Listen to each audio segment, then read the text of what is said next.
Boeing is hands down the largest aerospace and defense company today.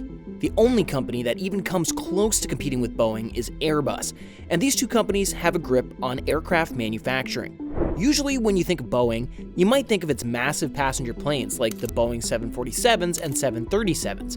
While that's a good chunk of its business, it is so much more than that. In a way, it represents everything that America is. The company is involved in everything from building state-of-the-art satellites to advanced weapon systems, hell, even rockets. They have an impressive history of more than 100 years, be it building infrastructures that helped win World War II or helping the US land on the moon.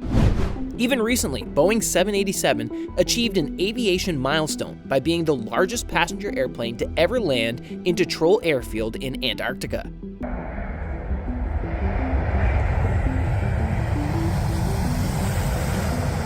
But everything hasn't been smooth sailing for the company. The two 737 crashes in 2018 and 2019 have scarred the company's reputation. Right after this, the pandemic hit and the world came to a halt. Now the company can't seem to deliver planes to customers. Get this, it has a 7-year backlog of planes, and a lot of customers are extremely frustrated. From people questioning the safety of their planes to internal conflicts and backlogs, let's just say Boeing isn't having that good of a time. On top of that, its constant involvement in the recent Russia-Ukraine and Israel-Palestine wars have made the company even more controversial. In today's episode of Intellectual Digest, we're going to take a look into the prestigious history and legacy of Boeing. Buckle up. So the story goes that when the love for aviation started to arise in William Boeing, the company's founder, he went to an air meet in Los Angeles to get his first taste of flying. But sadly, no pilot was willing to let William on their plane. So what does he do? Started building his own plane, of course. William Boeing came from a family of lumberjacks. His father owned a lumber business but sadly passed away because of the flu, and William was expected to fill his father's shoes. But William had other interests. William met another aviation enthusiast, Conrad Westervelt, in 1915, and William finally got to fly in an airplane along with Conrad. The two of them took flying lessons together and even bought a plane. But William was not satisfied with the plane. He felt the plane was making too much noise and was unstable. William felt like he could make the plane better, but they needed resources, and a lot of them. It was good for William that he had the lumberjack business. So in 1916, William founded Pacific Aero Products Company in Seattle, Washington. In 1917, he renamed the company Boeing Airplane Company. Now, this was the year Boeing would get a taste of its first success. The US entered the World War, and the Navy needed planes. Boeing won these huge government contracts and in turn supplied the military with the requested planes. This would be the start of Boeing's close relationship with the US military, which still runs strong to this day. If this sounds eerily similar to you, Harley-Davidson had somewhat the same story. If you've not watched that video of ours, make sure to go check it out. I'll pin it now. But the war ended in 1918, and the military no longer needed the planes. By this point, the company heavily relied on the military for business. The company had not diversified yet, and this meant that the company had to cut down on production and at one point completely stop making planes altogether. They had to survive, so they resorted to selling furniture and doing other odd jobs to keep the business alive. And, well, safe to say, this paid off. In 1928, William formed Boeing Airplane and Transport Corporation, and things started to get super interesting from there. The dominance and monopoly of Boeing in aerospace starts around this time. Boeing started to acquire or merge with its competitors. Boeing kept on growing, and when World War II started, it was time for Boeing to shine again. They were providing the military with fighter planes. During this time, Boeing made a whopping 98,965 aircrafts for the US military. As a matter of fact, Boeing made the plane that was used to drop both atomic bombs in Japan. Boeing was killing the game in every aspect. It had become a leader in the industry. The 707, which went into commercial service in 1958, was a hit among the passengers. But the recession of the 60s was bad news for the company. Air travel decreased, and fewer of their planes were selling. By this time, Boeing was actively working with NASA and developing various things for their rocket to embark on their trip to the moon. But NASA was cutting down on that, so a lot of Boeing's revenue streams were drying off. It had no choice but to lay off 40,000 of its staff. That was more than half of the company's staff. But this didn't last long. They bounced back like they always did, like a phoenix from the ashes. In 1970, the 747 went into service. The 400-seat jumbo jet had such massive costs that it nearly bankrupted the company. but the general public loved it so much that it allowed Boeing to have a near monopoly in the market segment. Boeing has only grown since then. It has diversified itself, and is not just a company that manufactures airplanes. It has diversified and expanded in industries like energy, agriculture, and government defense. Since its initial days, Boeing has worked closely with the military. Currently, Boeing has a separate division for its defense and space segment called Boeing Defense, Space and Security, BDS. As a matter of fact, Boeing was the third largest defense contractor in the world in 2021. Throughout the years, Boeing has either merged or acquired the big names in the industry like Hughes Satellite Systems, Hughes Helicopters, McDonnell D. McDonnell division of the former McDonnell Douglas Company, and the former North American Aviation division of Rockwell International. These divisions focus on air and space dominance, intelligence and weapons, mobility, surveillance, and bombers. Now let's talk about the situation of the company currently. Boeing tends to be on the news constantly for various reasons. Boeing peaked in 2018 when it made over $100 billion in revenue, but there have been quite a few bumps in the road for the company since then. In October 2018, Lion Air Flight 610 crashed 13 minutes after takeoff and killed all 189 people on board. In March 2019, Ethiopian Airlines Flight 302 crashed and another 157 people lost their lives. Both planes were Boeing 737s. It looked like Boeing could get away after the first crash, but 2 crashes in 5 months? It was not a coincidence. And the reason? A software failure.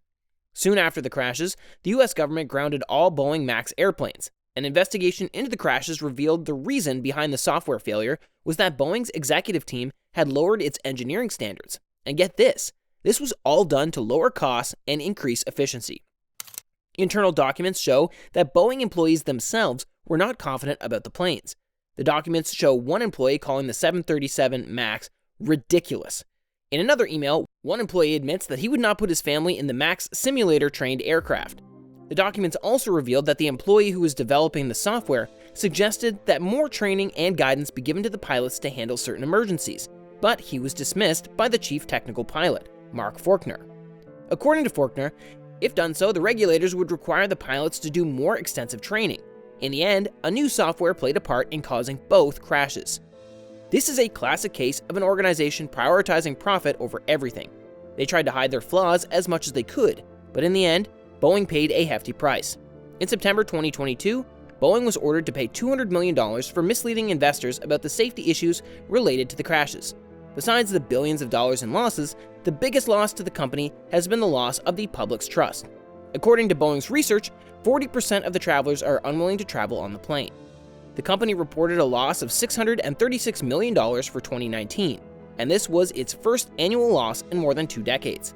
The planes were finally allowed to fly after 20 months of grounding. Unfortunately, this was just the start of problems for Boeing, not the end. The COVID-19 pandemic caused a massive decline in air travel in 2020. In May 2020, the company laid off 12,000 of its staff. In July, Boeing reported a loss of $2.4 billion. In October, it again laid off nearly 30,000 employees as the chances of turning a profit were decreasing as the COVID restrictions continued throughout the world. On top of that, it was reported that Boeing has lost more than $1 billion on each of the president's 2 new jets. Yep, the Air Force contract is turning out to be quite a headache for the company. The company has been bearing losses on the planes for years. The supplier costs have skyrocketed, and Boeing is not being able to provide a fixed delivery date. Boeing reported a loss of $1.45 billion on the planes in 2022 and $318 million in 2021.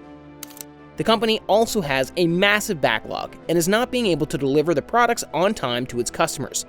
At the current production rates, the company has a 7-year backlog. The backlog is at 5,239 planes. Let's put this into some perspective for both Boeing and its competitor Airbus. Boeing at current production rates has 7 years backlog. This is causing some problems for the customers as well. Recently, Ryanair has been threatening to cancel their orders if the delays continue. While Ryanair's CEO is known for being vocal, he has claimed that if Boeing's deliveries for his airline's 737 MAX orders continue to be delayed, there could be some cancellations on the horizon. The company reported an operating loss of $1.1 billion, or $3.26 a share for its third quarter of 2023. The forecast by analysts was $2.96, so this is not a good place to be for the company. This is a miss on the bottom line by Boeing, reporting a wider than expected loss of $3.26 a share. The street was expecting a loss of $2.96. Revenue slightly better than expected at $18.1 billion. Free cash flow negative for the third quarter. Not a surprise given the earnings there, or the lack of earnings. $310 million negative free cash flow. Operating margin negative 6%. Since their problems started in 2018, the company has reported higher losses than the forecasts in literally every quarter. As of lately, though, revenue seems to be turning around. It has showed some good news as it's rose by 13% to $18.1 billion. Boeing recently secured a $2.3 billion U.S. Air Force tanker contract. Also keeping a close watch on shares of Boeing after it secured a $2.3 billion tanker contract from the U.S. Air Force. Shares of the aircraft manufacturer are slightly up before the bell. And another deal with Emirates worth $52 billion. Emirates and Boeing closed a major deal for the airline to buy 90 Boeing 777X jets. The deal is estimated to be worth close to $52 billion. Good news for Boeing. The Emirates airline is buying 90 Boeing 777X jets, and this is good news for Boeing. This news is helping the Boeing stock bounce back. Boeing constantly receives negative criticism due to its involvement in wars. They've been accused of profiting big money from wars. Its missiles were found to be used for attacking and killing many innocent civilians in the war in Yemen. It also has been selling arms and ammunition to Israel after it declared war against Hamas.